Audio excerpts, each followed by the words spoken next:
Qu'est-ce que la technologie? La technologie est l'association de la technique et de la science. Toute chose créée par la technoscience devient membre technologique. À partir de ce moment où elle permet à l'homme de vivre de la façon la plus simple au sein de la société. Qu'est-ce que la vie autrefois? La vie autrefois au paléolithique était chasse, pêche et cueillette, rien que ça. Aujourd'hui, on ne chasse pas, on ne pêche pas, on ne cueille pas. Parce que tout simplement, la technologie le fait pour nous. Remontons encore au Moyen-Âge. Qu'est-ce que la vie? La vie, c'était la guerre pour les hommes, le foyer pour les femmes. Aujourd'hui, avec la technologie, il est permis de faire la guerre sans pour autant se déplacer, notamment avec les armements lourds qui sont commandables à distance à cet instant, plus besoin d'efforts. Qu'est-ce que la technologie? La technologie est cette chose-là qui nous entoure de façon à faciliter notre vie. Aujourd'hui, la dame qui va venir tout à l'heure pour vous dire que la technologie, que la vie était bien meilleure, sachez que ce qu'elle a apporté, c'est la technologie qu'il a fait. La chose avec laquelle elle va se servir pour nous persuader, c'est la technologie qu'il a fait. À cet instant, elle qui se présente, n'est-elle pas encore dans la technologie? Je lui laisserai le choix de répondre, ce sera à son tour. Maintenant, ils vont nous dire que la technologie est amorale. Sur ce, j'aimerais bel et bien me prononcer. Pourquoi est-ce que la technologie n'est pas amorale? Aujourd'hui, la technologie a créé, exemple, un couteau. Pourquoi? Pour éplucher des légumes, pour permettre aux femmes de pouvoir se débrouiller dans leur foyer. Aujourd'hui, certes, les hommes utilisent le couteau à mauvaise science, mais ce n'était pas le rôle de la technologie de lui dire qu'il ne devait pas utiliser ainsi le couteau. Non, la technologie est là juste pour vous dire que nous sommes là pour vous faciliter la vie. En ce sens, dès le moment où vous vous entêtez à détourner les buts de la technologie, vous n'êtes plus dans la technologie, vous êtes hors. Là, vous êtes en train de servir votre propre ego. D'où l'importance de ne pas croire que la vie sans la technologie est possible. Elle ne l'est pas du tout. Aujourd'hui, quand on est malade, qu'est-ce qui nous soigne? La technologie. Aujourd'hui, quand on est seul, regardez vos portables. Qu'est-ce qui vous motive? La technologie. C'est la chose qui vous entoure tout en vous permettant de vivre aisément. Donc, ne commettez pas cette erreur de croire que sans la technologie, vous pouvez avoir une vie meilleure. Certes, elles vont vous dire que si vous étiez dans le passé riche, vous aurez une vie vraiment merveilleuse. Mais la question qui se pose, c'est que est-ce que vraiment vous aviez été riche dans le passé? Parce que croyez-moi, dans le passé, il y avait bien plus de pauvres que de riches. À cet instant, c'est la technologie qui a permis de pouvoir au moins hausser le niveau par rapport aux pauvres. Aujourd'hui, on ne se plaint même plus d'être pauvre, parce que même en étant pauvre, la technologie nous rejoint dans cette pauvreté-là. La technologie nous tend sa main.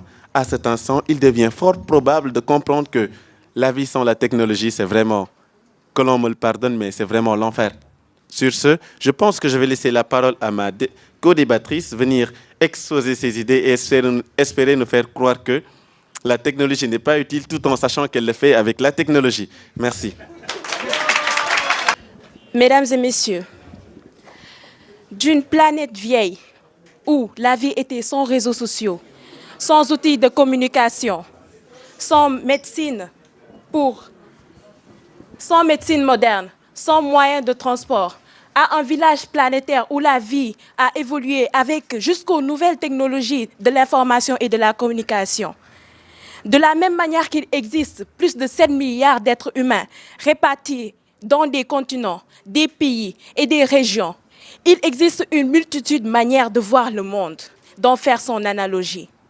Ceci nous pousse donc à nous demander si la vie dénudée de technologie, de création scientifique, vaut mieux que celle d'aujourd'hui où l'artificiel prédomine le naturel. Cette analyse est donc l'objet de notre débat d'aujourd'hui, à savoir, la vie était-elle possible, la vie était-elle plutôt meilleure lorsque la technologie n'avait pas encore envahi notre monde? Donc, avant d'avancer sur cette réflexion, mesdames et messieurs, permettez-moi de vous saluer de la façon la plus respectueuse qu'il soit. Chers invités, honorables publics, distingués membres du jury en vos noms et qualités, bonsoir. Je réponds au nom de Sorna Kumbagnan, étudiante en licence 2, gestion des entreprises. Alors, mesdames et messieurs, vous savez que les comportements et les besoins des hommes sont évolués. Et c'est ce qui explique que maintenant les conditions humaines se sont nettement améliorées. Donc, moi, jusque-là, je n'ai pas compris mon co-débatteur, M. Mendes, quand il défend la thèse selon laquelle la vie était meilleure sans la technologie. Je pense bien qu'il m'a rejoint sur mes idées quand je dois défendre que la vie d'aujourd'hui est bien meilleure que la vie avant. Parce qu'auparavant, la vie était moins... Les moyens de communiquer étaient moins vite. Auparavant, on utilisait les lettres pour prendre des nouvelles de nos proches. On utilisait aussi des cartes lorsqu'on voyageait pour s'orienter. Et de la même manière, on utilisait le plus souvent des supports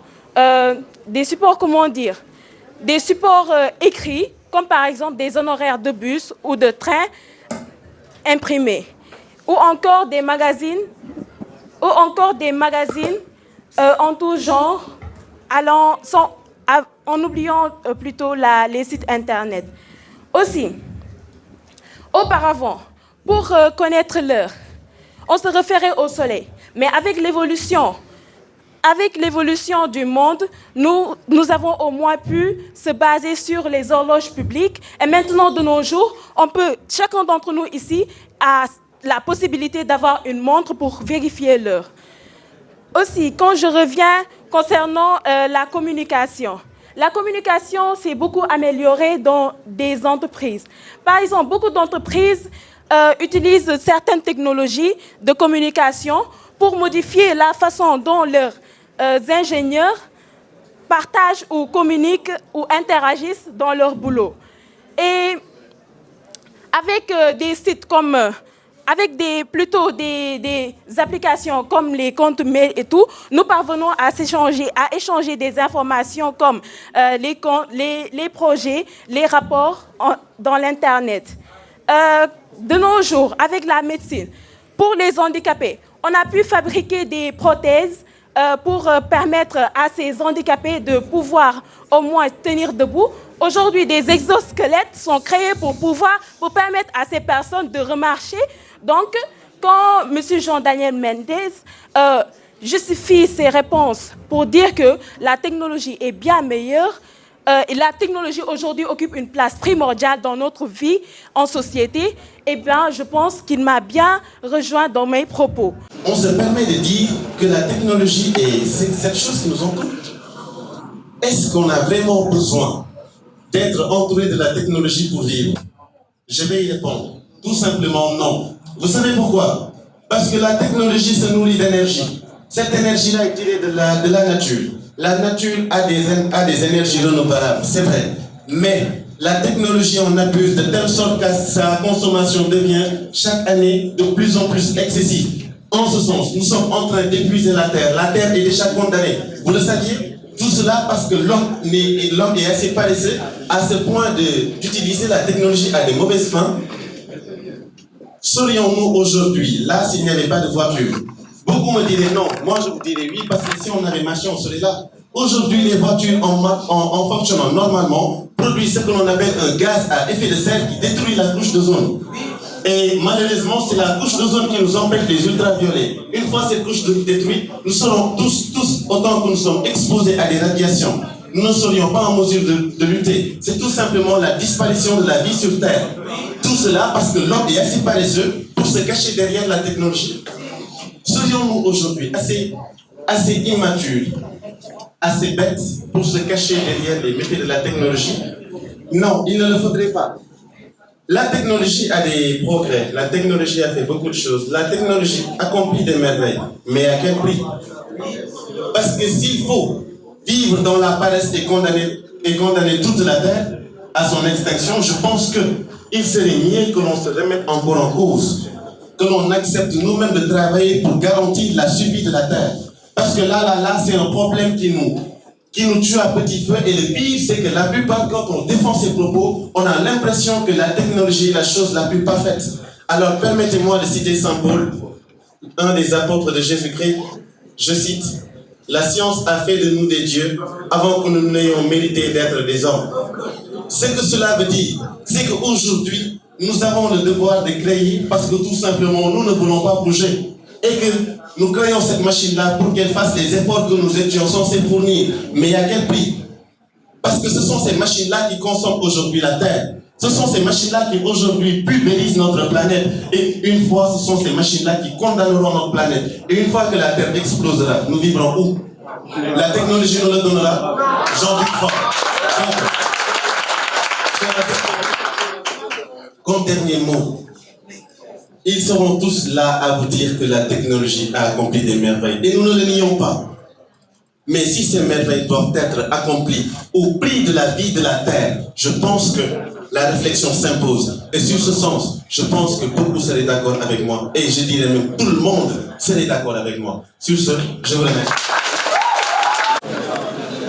Alors, Monsieur Mendes, je ne comprends pas pourquoi vous essayez de dire que les dégâts que l'homme endure en ce moment-là, c'est à cause de la technologie.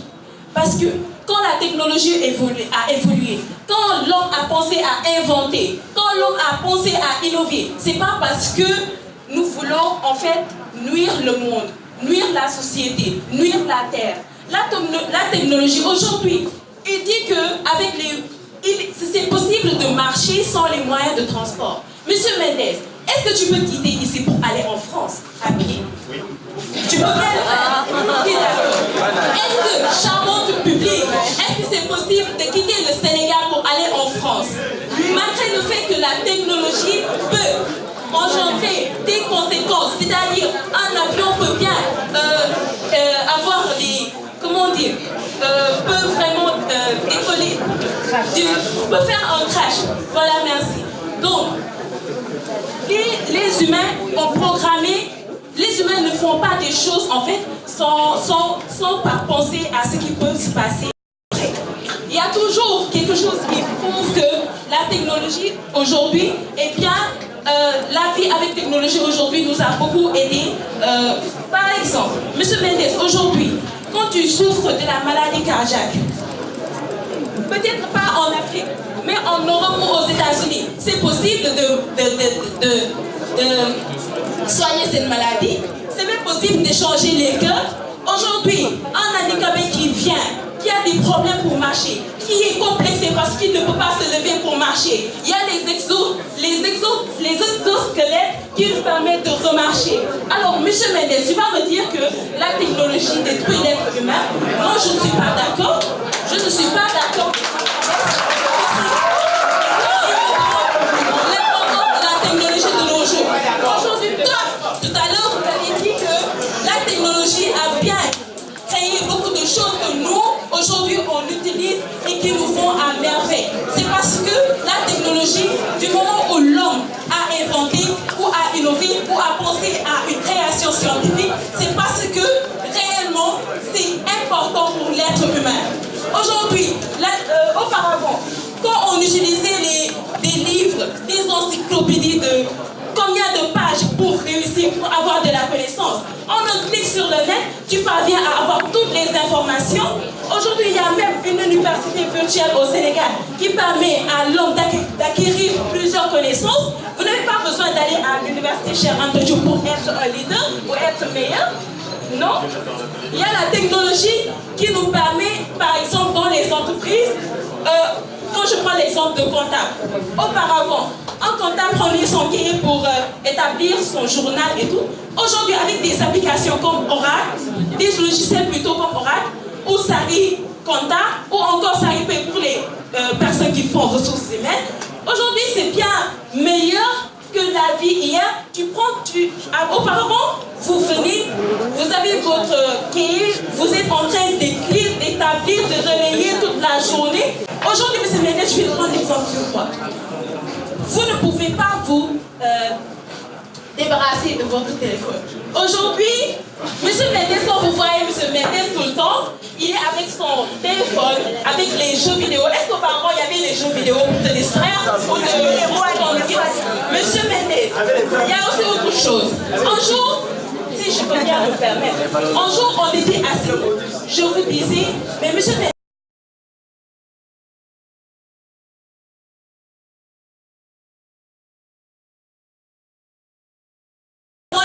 avait ça. On n'avait pas ça. Donc la technologie et la vie aujourd'hui avec technologie est bien meilleure que hier. Juste parce que je veux enlever ce bandeau noir qui m'a longtemps fait empêcher de voir. Voir si l'Afrique était en état de pauvreté ou ce sont nos chefs d'État qui sont en état d'ébriété. Je me suis rendu compte que le Sénégal avait la garde, que la Côte d'Ivoire avait du mal à voir et que le Mali lisait mal les messages codés du mal.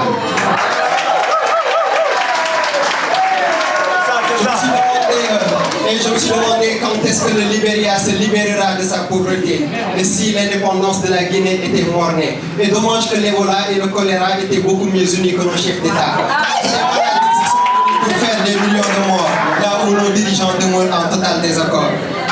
L'Occident a finalement fini de voler à l'Afrique toutes ses ressources naturelles. Elle n'a plus besoin d'elle, il mesure comment lui infliger le coup mortel. Et c'est dans un silence dense que nos ministres de la Finance dansent. Ils marquent leur aisance et soulignent leur croissance. Ils ne savent pas que le franc CFA est un vieillard qui marche avec une canne et qu'il vaudrait l'enlever de la vie.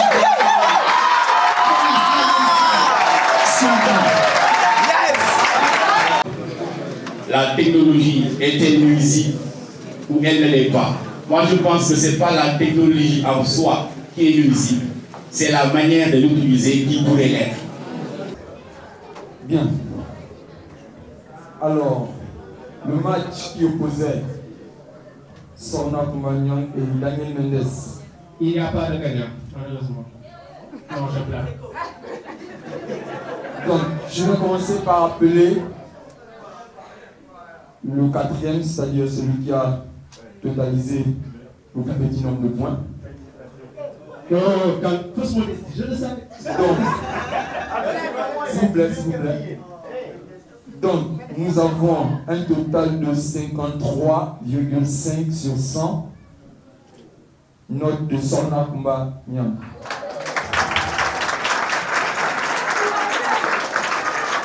Alors, si on veut c'est pour elle, c'est pas du tout facile. Je ne vais pas être là à faire ces erreurs. Certains diront que c'est juste ma pote. Non, au contraire, on ne se connaissait pas au début. Mais c'était une fille qui était tout le temps dans son coin. Elle était très calme, très timide et avait la phobie de parler en public. Alors, je réponds au nom de Sorna Koumagnon. Je suis étudiante à AFI, l'Université de l'entreprise, en licence de gestion des entreprises. Sorna, est-ce que je peux savoir ce qui vous a motivé à participer à ce concours d'art oratoire 2019 organisé par AFI-UE? Alors, moi, d'abord, j'étais quelqu'un de très timide, calme. Je ne pouvais pas vraiment faire face à un public et essayer de m'exprimer, de défendre mon point de vue. L'année dernière, quand je suis venue à AFI en première année, j'ai découvert l'art oratoire, le concours qui permet d'améliorer sa prise de parole en public et vraiment d'améliorer son niveau d'éloquence. Alors j'ai participé, mais malheureusement ça s'est mal terminé pour le premier match. Alors je me suis dit que cette année c'est un défi à relever, un défi que j'ai pu relever parce que je ne m'imaginais pas vraiment aller jusqu'en demi-finale. Aujourd'hui, j'ai fait le match pour occuper la 3e place et je ne suis pas vainqueur, mais je m'en suis sortie grande. On a vu que votre camarade a remporté la 3e place. Et malgré que vous avez consacré beaucoup d'efforts, maintenant, que comptez-vous faire pour une prochaine fois? Alors moi, en tout cas, comme je t'ai dit tout à l'heure, je ne vais pas me décourager parce que c'est quelque chose de grand, en tout cas pour moi. Parce qu'aujourd'hui, depuis le concours, quand j'ai commencé le concours depuis il y a presque 2 mois, quand je me présentais devant le public, j'étais vraiment stressée, je sentais vraiment la pression en moi. Mais aujourd'hui, j'ai senti carrément que j'étais en train de me libérer, de dire tout ce que je pensais sans pour autant sentir ce stress. Donc je dis que là, c'est une victoire de ma part, malgré que Jean ait gagné le concours. Donc on peut dire que ce concours est très important pour vous. Oui, le concours est très important parce que, comme je vous ai dit, j'étais vraiment très timide. J'arrivais pas à m'exprimer devant le micro, j'arrivais pas à parler. Durant les exposés à l'école, j'arrivais pas à m'exprimer. Alors aujourd'hui, je suis même présidente du club presse à l'école. Donc je vois que le concours d'oratoire m'a beaucoup aidé à m'améliorer. Vous le savez déjà, la 3e place revient à Jean-Daniel Mendes avec 64%. Alors, j'appelle M. Moïse pour remettre le prix à M. Jean-Daniel Mendes.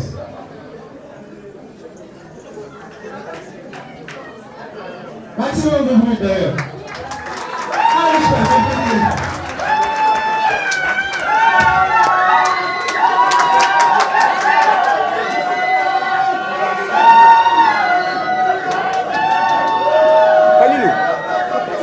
Je m'appelle Jean-Daniel Mendes.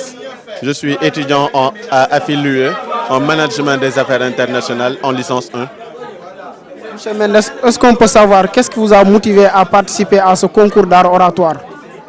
Tout d'abord, c'était comme ils l'ont dit, l'envie de vouloir gagner, de pouvoir prouver sa valeur et pas mal d'autres. En plus, c'était l'envie d'être compétiteur, de toujours remporter des prix et c'est ce qui a été fait parce que quand même on a eu le mérite de revenir aujourd'hui jusqu'en 3e place, c'est déjà grand.